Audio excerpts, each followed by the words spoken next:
It's not doing our slides to tell you who we are.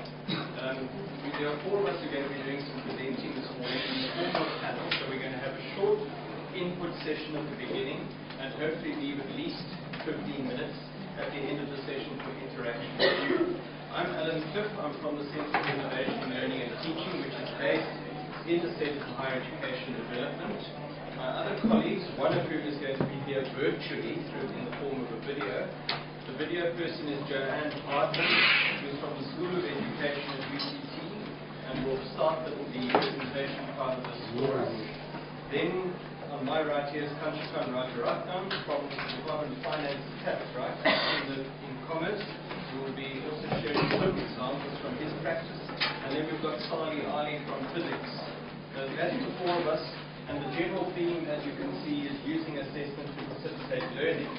And what we're doing is, in the background, operating in the background are those four questions. We're not going to talk about them in detail right now, but how and in what ways is it possible to assess students' different levels of learning, insight, or understanding? How might we make use of these understandings of our student learning to design particular kinds of assessments? To what extent can we judge the impact of the assessments on developing students' learning? And then are there sort of meta-analytic ways that we can judge the impacts of our mediation? And basically what we're asking ourselves there is, how might we know what works and why it works? So that's in essence the structure of our session. I'm going to start with the video from Joanne. As I said, a lecturer in the School of Education, and the reason we're starting with Joanne is she's going to talk quite a bit about the sort of theoretical framing behind what we're going to work on, and then we're going to go much more into the sort of practice-based work that we're doing in each of our separate contexts. The idea of this panel is that you should be interacting with us, but we're going to have to leave that kind of towards the end of the session. And we want to raise some questions, we want to talk about practice, and we want you, in a sense, to ask yourselves, are we, in a way, addressing the questions that we raised at the beginning of the session? So we're not going to return to them, and we will return to them, but only at the end of the presentation. So let's start with Joanne. Good morning. So today I'm going to talk about teaching, learning and assessment. From my perspective, assessment is a tool for teaching. Without assessment, one cannot know what it is you're going to teach. This comes from a neo-Vygotskian point of view, which operates on the notion that mediation or guided assistance happens in the zone of proximal development. That is, that space between what the student knows and can do on their own and what they know and will be able to do with the help of a more experienced other, the teacher, the lecturer, and the tutor. So from this perspective, this is how I run my particular courses. The first thing I need to know is what is it that students know and can do on their own. Years ago, Dick and Gumby and I decided that we wanted to work with the B.Ed Honours students and find out what it is they knew, so what their zone of proximal development looked like, so that I could teach. So at the beginning of the course, we set up an online environment because evidently quite a few students, it's quite time intensive to do it in any other way. The online environment was a questioning environment, and the hypothesis was that students would not be able to ask the kinds of questions that we asked in the academy.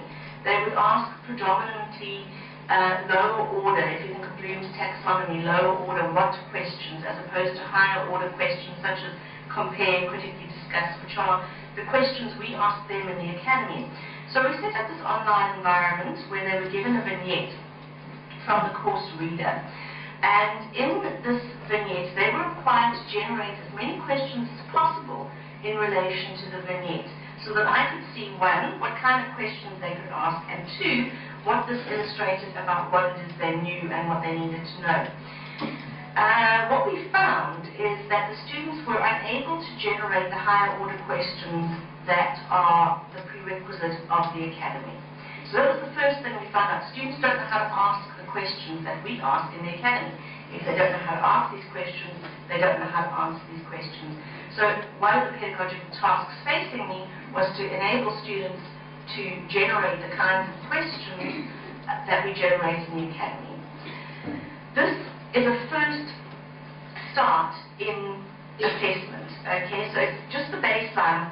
what students know. Then you teach to what they don't know. And then you test again. So what this is, as a point to consider in curriculum design, is to provide them with a task when they start the course that is unfamiliar, that leads to what Piaget would call cognitive conflict, a disequilibrium between what they know and can do and what they don't know and need to learn. After that, you teach them how to approach the task. Again, this is based on a Vygotskian notion of mediation, which is very structured guidance.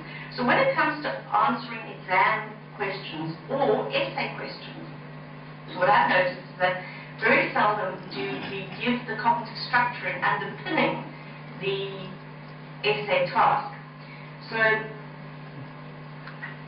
we may give an essay task, but we don't tell them what cognitive structures they need to bring to bear in order to succeed on this task. There are 4 cognitive structures required for answering an essay type question in the academy. You must define, describe, illustrate, and link. I tell my students how to do that so that they're able to answer the question. The content is woven into that. It's essential that pedagogy must be structured and that testing must be developmental. So when students are given an essay question to answer, they are told to define, describe, illustrate, link. They are shown how to do that. They are then marked formatively. Each individual script will have individual feedback on it. However, they will also be given a model answer at the end of the task. The model answer is an essay that shows them how to arrive at an excellent, expert essay so that they can take the model away with them. Again, this is based on a Vygotskian notion that guided assistance, structured guidance assistance is essential in pedagogy. Now, I have a lot of people who ask me, I teach from a certificate course right up to a master's course, I teach teachers, and they say to me, we've got very large classes, how can we meet the heterogeneous needs of our learners in efficient manners? Well, technology is one way of doing that. It's very easy to generate a questioning environment, such as the one Dick and Gumby and I did, in order to find out what the zone of proximal development is. Moreover, it's actually very easy to build structured guidance into a particular task. When my students get their essays, they get told how to structure their essays. They get given the rubric telling them exactly how the essay will be marked, and at the end of the essay they get given the model answer to show them how to come up with the right answer in future, as well as individual feedback. I do understand that it's a challenge, and so I put it to the panel. How do we meet the heterogeneous needs of our learners, especially as what we're seeing now is students who just don't seem to have the capacity to answer the kinds of questions we are asking in the academy. How can we do that effectively? Again, I think we can rely on technology to aid us in that.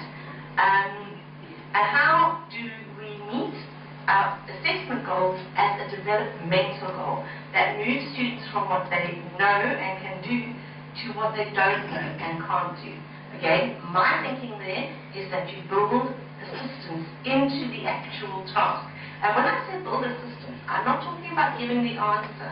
I'm talking about giving the cognitive structures that underpin the answer. Those are the questions I leave the panel with. Thanks very much. The only mistake Anne made there was to say she was leaving with the panel. She's actually leaving with us as an audience to look at and to listen to. So, can we move on a little? I'm going to move to my own presentation for a moment. Joanne has provided a lot of the theoretical framing for the discussion that we're going to have here.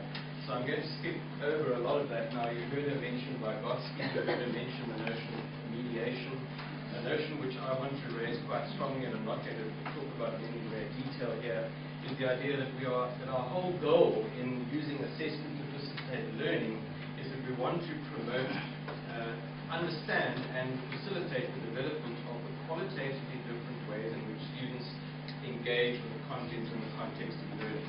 We want to move students in using assessment to integrate learning. We want to move students from possibly undesirable or possibly default positions of regurgitation as a mode of learning to possibly deeper forms of learning. And that is the whole goal of and the process behind the facilitation of learning through assessment. So I'm not going to go through any of this in any kind of detail. If people are interested in the theorists in the field, you can always get the presentation from me or look at the recording or talk to any one of us on email or after the session. For me in particular, notions of crystallized and fluid intelligence are significant. We're trying to access, if you like, the extent to which students' development of learning is fluid and based on things which they do not necessarily yet know, but some of which they can access from their own histories, experiences, and backgrounds and so on, in order to access the learning potential and use that in an assessment setting. And I refer particularly here to the work of Sternberg and Grigorenko in doing learning potential assessment, and also in the context of learning second language, the work of Perner. I'm not going to summarize, I'm not going to go into any of this in any great detail. Basically what Vygotsky tells us is that the cultural capital has obviously a very strong impact on the background of learners, especially if their background is poorly resourced, but also a well-resourced educational background. It's possible to learn to move for such learners to develop beyond what they might ordinarily be expected to achieve, kind of what Joanne was saying in the presentation. The cultural diversity of these settings, I think, lent us a lot of understanding about the differences between dominant learning culture in the learning and teaching sense, say, in the academy, and the marginalization of other cultures and the extent to which we can bring those in. And Joanne also mentioned the zone of proximal development, basically the gap between what students can do, and what they can do in the presence of mediated instruction in the form of some kind of formative assessment in our particular pattern.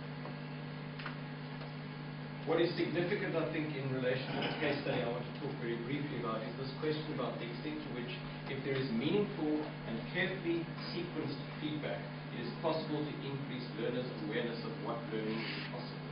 So that's one of the key notions around feedback, mediation of feedback, and requires, in my view, an intentional engagement on the part of both the lecturer and the student. So the lecturer or the group of people working with students knows very clearly what it is that students can or cannot do, and what it is that is the goal of learning in a particular area. And the mediation and the interaction is key to that process.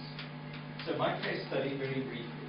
I worked in a situation with a bunch of adult learners on an annual basis, and by adult learners I mean people of 25 and upwards, and they register for a variety of courses. The course that I'm wanting to talk a little bit about is the advanced certificate level course, or rather program, and the course in which these students were engaged was an evaluation research course.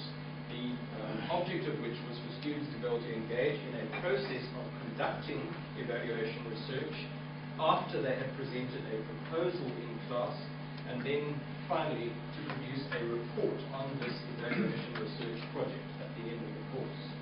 They were given 3 opportunities to submit portions of draft for feedback. And so the question about, is this possible in large classes? That's obviously going to come into this particular context quite strongly. And what they had as a chance was the opportunity for me to give them direct feedback in this mediated form on each of the drafts that they presented. Not necessarily final drafts of projects, but perhaps a component of the project that they were uncertain about, such as the theoretical background, or the way in which they were going to present data, or the way in which they were going to analyze data, or perhaps the sorts of evaluative claims they wanted to make from the project itself. So they could present these things up to three occasions in the course. And the teaching aim, as far as I was concerned, was to enable students to move from the point of simply complying to a template in writing up a report to adopting a critically reflective approach to the writing of those reports. Yeah, I'm running really out of time. I want to summarize the findings as I saw them, and I'm just picking at bits of these things which we can perhaps talk about in more detail later on in the panel.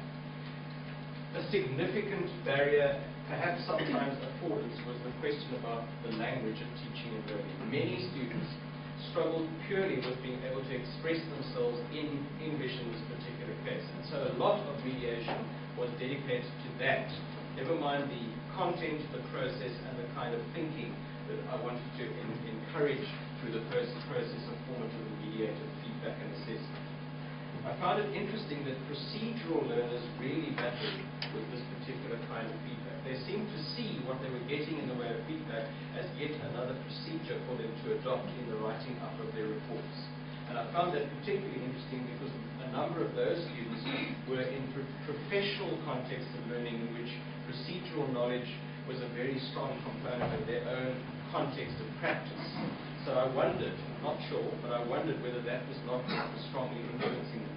One particular student expressed a great deal of frustration with me because she said to me, "You're asking me to think about the way in which students learn in the context in which I'm practicing. They just have to know. They must just know that A leads to B, leads to C, leads to D."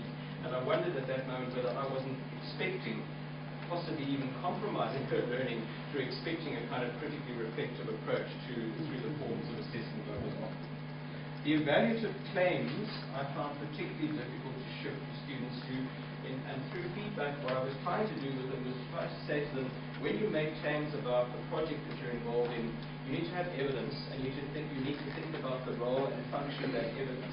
Many of them presented evidence either anecdotally or they presented as fait accompli. And there was no sense in which, and what I tried to do with mediation was to enable them to think about the evidence they were presenting in much more critical ways and think about it in relation to how it was actually either answering or not answering the question that was put to them and the actual evaluation impact they were trying to judge. Finally, I think they had a lot of difficulty in separating superordinate and subordinate ideas. Some students simply could not get beyond thinking about examples as being the point. And so a lot of the feedback that I was trying to do in the mediation process was to say to them, you're using examples here, what's the point you're making? Why are you saying this? What's the underlying argument? What are you trying to talk about here? Why do you use this example? And so on and so on. Descriptive accounts. I think descriptive accounts can become arguments for students if there's a great deal of attention and stress and emphasis on the why and the how so type questions in the formative feedback. So it's asking students all the time to be thinking, why are you saying this? What is this about? How do you think this comes about? Where's the evidence? What's the nature of the evidence, etc. I didn't bombard them in quite the fashion I'm doing. I did mention that data was presented as fait accompli, so that we wanted, the idea of mediation here is to get them to do much more of the so what and the why, rather than simply presenting data as is. Right, I'm going to stop my bit here, and we can return to some of the concluding comments in a bit when we've given Sally and Kanshu a chance to talk about their presentations.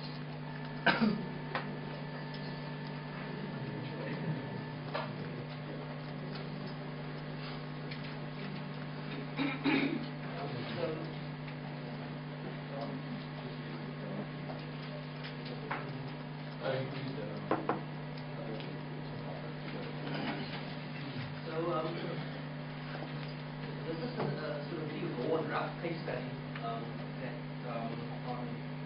looking at how to try and take what is a component of a physics 1 course, and everybody who's in the previous session saw that for a large number of components in the physics 1 course, one of them is a weekly problem set, and that comprises problems that cover the content of that week, and students have to hand that in.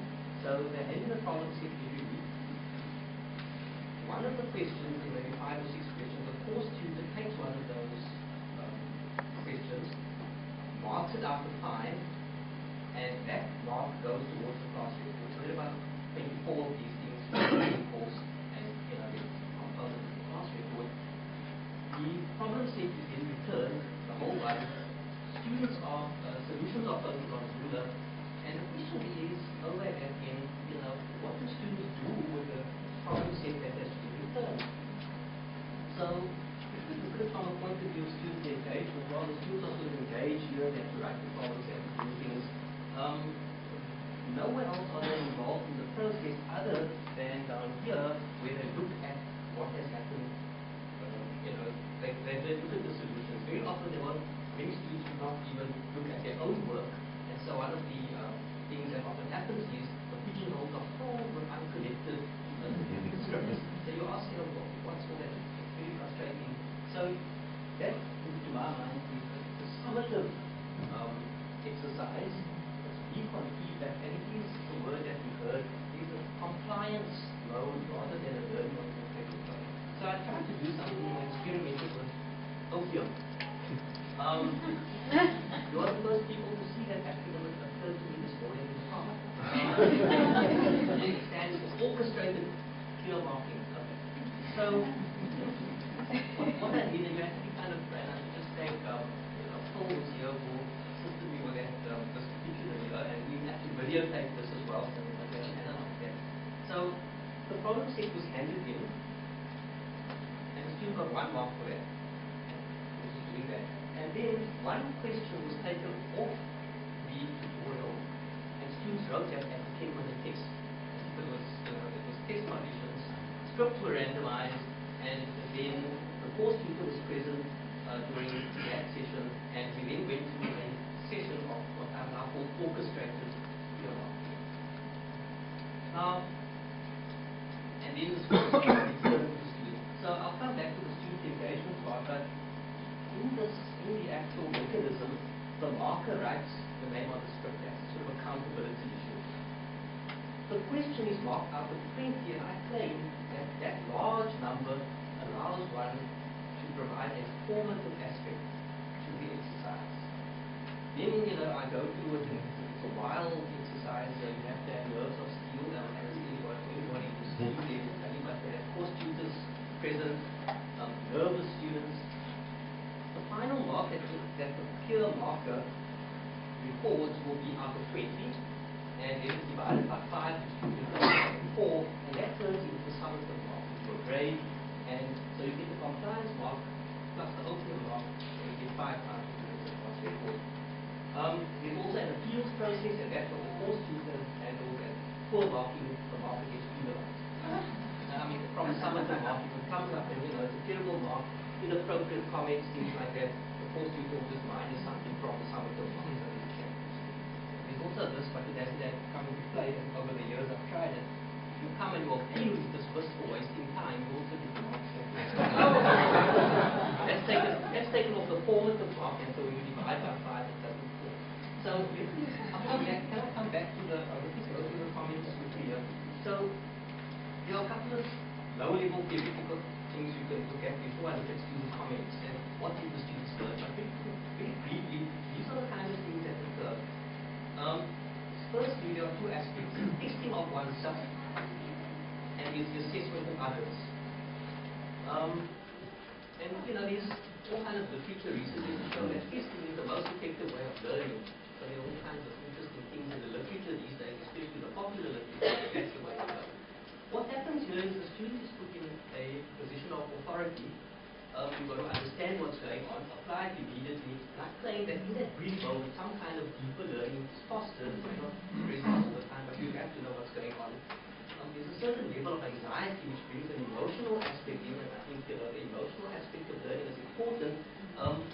And the emotional anxiety comes in because you're responsible. You've got to make a decision. And the other thing is the peer doing a proper job? It's actually quite interesting. People often raise their hands and ask questions about whether a particular method is correct. And if you ask, is that what you see in front of you? They say no, but that's a signal to that other person that, I did it that way, so I mean, just don't mark the problem. Then comes what I call deep level scrutiny. Instead of the stuff being left in the pigeonhole, the peer who gets this back really scrutinizes it. I've never seen people scrutinize things like that. And I think that's a formative aspect. The quality of the work certainly improves every week as it becomes more explicit. And and I sort of say it's a kind of hands-on, lines-on, and you get instant feedback. Okay? Because you can ask very quickly, how many people got it all wrong? It doesn't matter, it's not your work. You can put your hand up, kind of got it wrong. Time consuming. Okay, so let me just show you a couple of comments. I ran a poll, and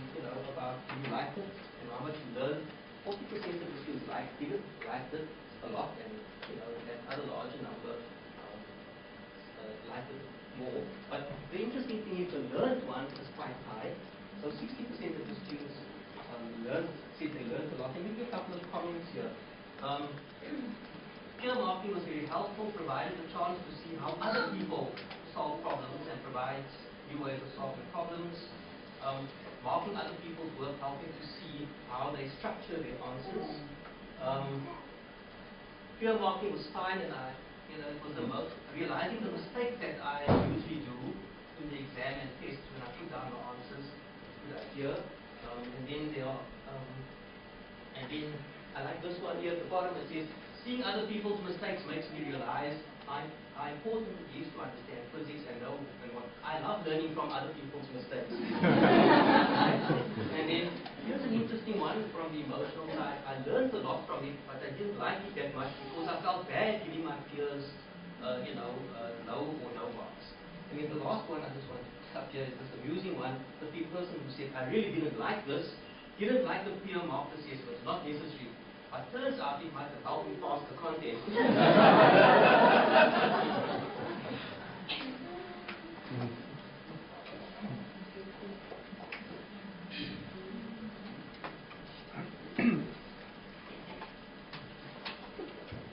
Hi, so my name is Kanshu. What I want to do is take you to an example that I did with my students in finance at fourth year level to get them to get a bit more deep understanding than what they were showing in my usual examination and tutorials.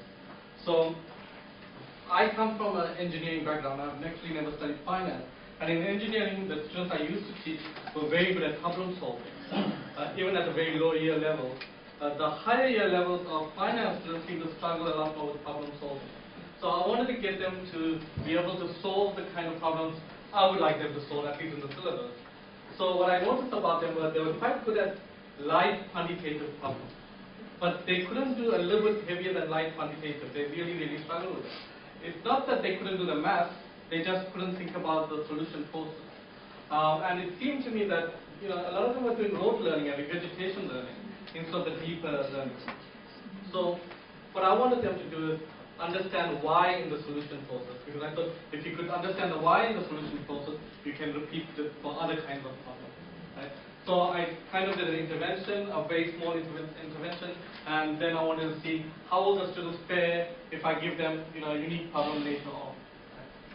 So this is just, I'm going to go to an example of an assessment task that I did in tutorial and how I engaged with the students to get to where I wanted to get to. So here is a finance problem, right? So credit default swaps are these complex financial instruments that nearly brought down the world's financial markets about 5 years ago, right? And it's quite easy to price, but students find it quite, it's quite a complicated task for them with a long task. And all it requires is I give them what's known as a bond interest rate. So I give them a bond and the interest rate associated with it. They use the first method to find the bond price, right? Then they use another method with the bond price as the input to find some probabilities. And then they use another method, CDS modeling method, with probabilities as the input to find what I'm looking for, the CDS price. So there are 3 steps, 1, 2, and 3, and each of the steps has an output, which is the input, which is the sole input into the next step.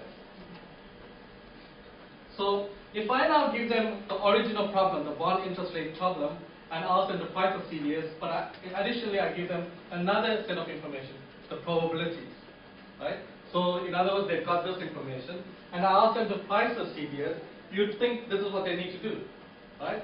Use the probabilities as an input into this method, and out comes the CDS price. But what students would do is they'd go through the whole process from the beginning. In other words, they'll go through the first step, the second step, and then the third step. And very often when they did the second step and they calculated the probabilities, they wouldn't even realize that I had given them the probabilities. Right? Even though they could see the same numbers again, right? And this was a big problem. So students would solve the original problem, and it occurred to me after a while that they solved it through regurgitation. It was pure rote learning. And by seeing my solution in tutorials or in class discussions, they would just repeat what they had to do. Now, I don't think rote learning and regurgitation is bad in itself, but that's not the only type of learning I wanted them to do. So, can I get them to a deeper understanding, right? So I found the students were not forced to think about why in the solution process, and that's where I wanted them to go. So instead of asking them to solve a serious pricing question, a quantitative problem, I asked them to talk about the solution process. Because if you can understand the solution process, you can replicate this for other complex financial instruments. And they would talk about it in groups and tutorials, and then I would start questioning the groups one go. Right? And they would have to talk about the rationale for each step. Now, I'm just going back 2 slides. I wouldn't give them this problem to solve. Because if I give them this problem to solve and then ask it in the exam again, they would just regurgitate what I showed them here. Right? So I had to rather come up with a way where I don't give them the problems that I actually want them to solve. So they will talk about the steps in each process, and for example, when probabilities are known, in the discussion they figure out when probabilities are known, what is the next step that they have to do. Then I went back to the original, so this is my last comment. What I do then is take the original problem with the probabilities known and give it back in the exam. Now 2 years ago when I gave that, everybody started from step 1 and did the whole thing. This year, actually most of the class seems to have started at the right spot where I wanted them to start. And if I gave them another question, which is similar in nature, where a lot of information is given and they could start somewhere in the middle, they managed to do that. I think it kind of forced them to think about the solution process and the solution itself. So that's the example that I have. And I've kind of done that for other kind of questions as well, where we talk about the solution process rather than just pricing. Thank you. Thank you very much. Okay, so we've got a good bit of time for interaction. So I suppose if we return to the question that we raised at the very beginning, I just want to find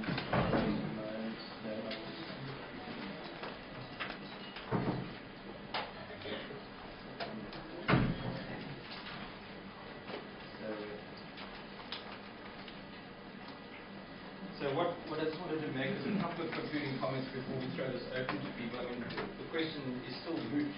Are we successful in using mediation to promote student learning? I think we have some very good examples here of how that might work.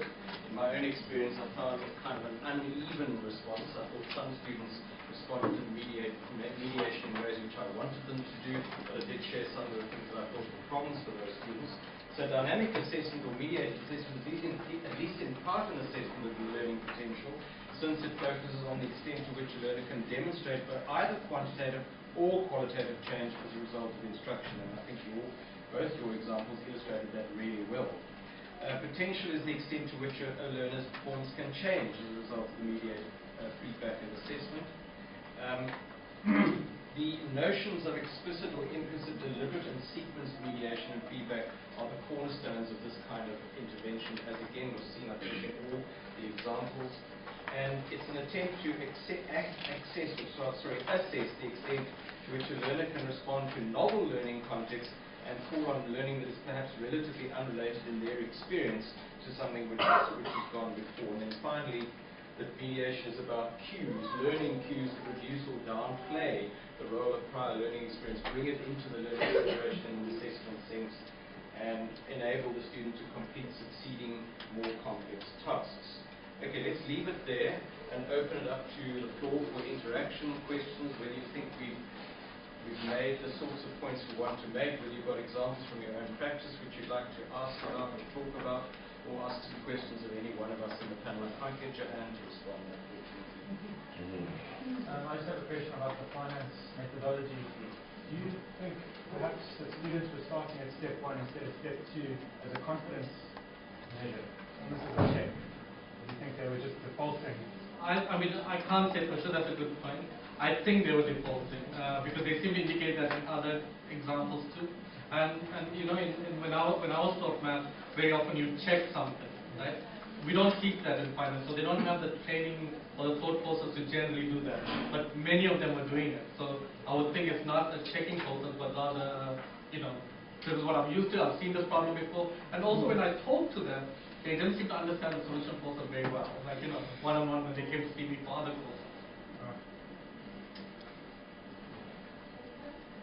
And I know your answer I can't respond, but I think it's just a bit worrying to see what you call the cognitive structure responding to essay tasks as simplistic as define, describe, illustrate. Every essay requires a different kind of response that would have a particular cognitive structure to it. I suppose she's talking about humanities, but for instance in commerce, an essay would ask you to evaluate a particular problem by using graphs to explain it. So I don't think we can ever have a generic. Yeah, I think that's a key point, and probably Joanne would say that anyway. She would say that what she was trying to do as part of mediation is to raise students' awareness of the kinds of components, if you like, that are required to tackle a topic, an assignment, for example. But that it's not generic. I think that, and that's probably key to what we might be, what we'd like to hear from other people is, in what ways does this sort of modeling, this sort of idea, this sort of mediation play itself out in disciplinary contexts? Maybe there are places in other disciplines where this is really difficult to do, or maybe even undesirable in some cases. Yes. I was just going to say, I think that the peer review process is really helpful. I facilitated a couple of workshops in the sciences around practical report writing using a peer review process. And the feedback from students there is that that's been really, really helpful in terms of sort of interrogating their own approach to how they write and why they write the way they do. So very useful feedback.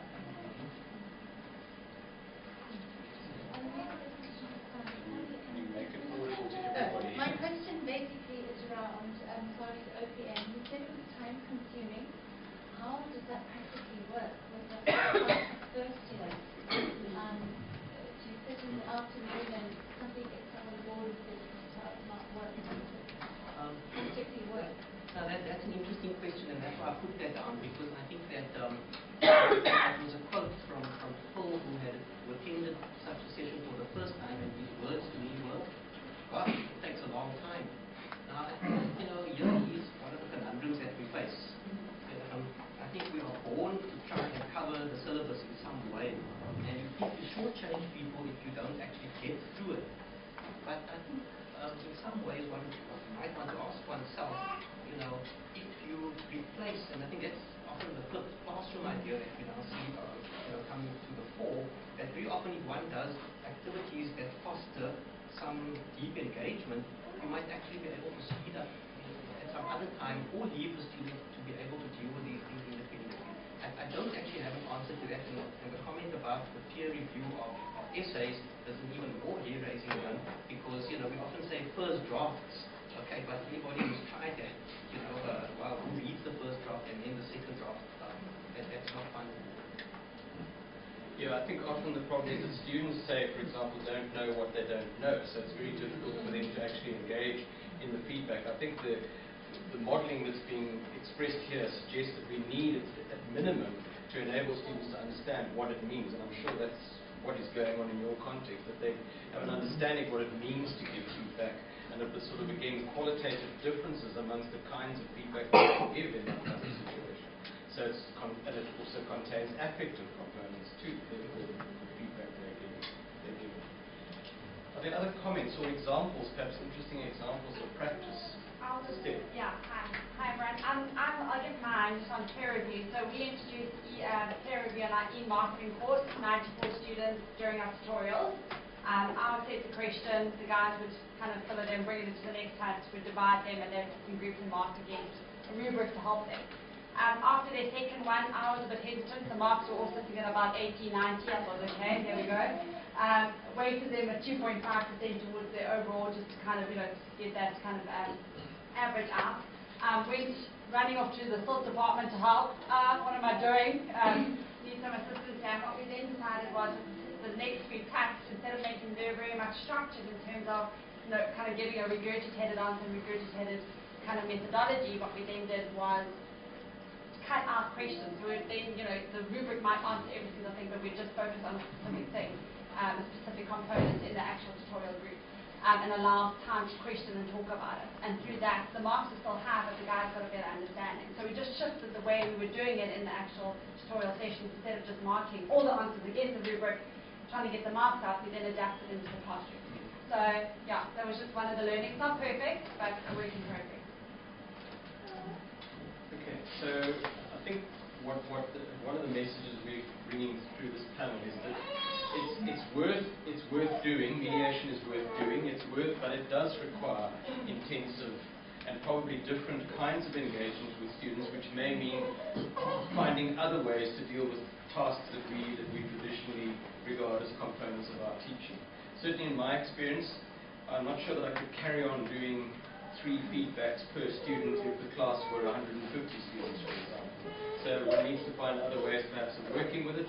I think it's also true that for some students, change may not happen in the ways that we would like it to happen in terms of what we thought the feedback was going to give. And I think that's also key. We have to accept that as a fundamental component of the use of feedback in this way. But to me, that's part of the idea that our perhaps overall goal is that we want to see variation in students' learning. We're not looking for dogma. We're not looking for every student to produce exactly the same kind of answer, or maybe we are. But that's our take on it. I want to say thank you very much to the panel in the absence of Joanne as well. Hopefully what we provided is some sense of how we're looking at the question of whether mediation can assist with student learning, and hopefully what we presented is a relatively positive picture of this as a form of model. But thank you too for being at the panel and giving that chance now to get to the next meeting without having to run. Thank you.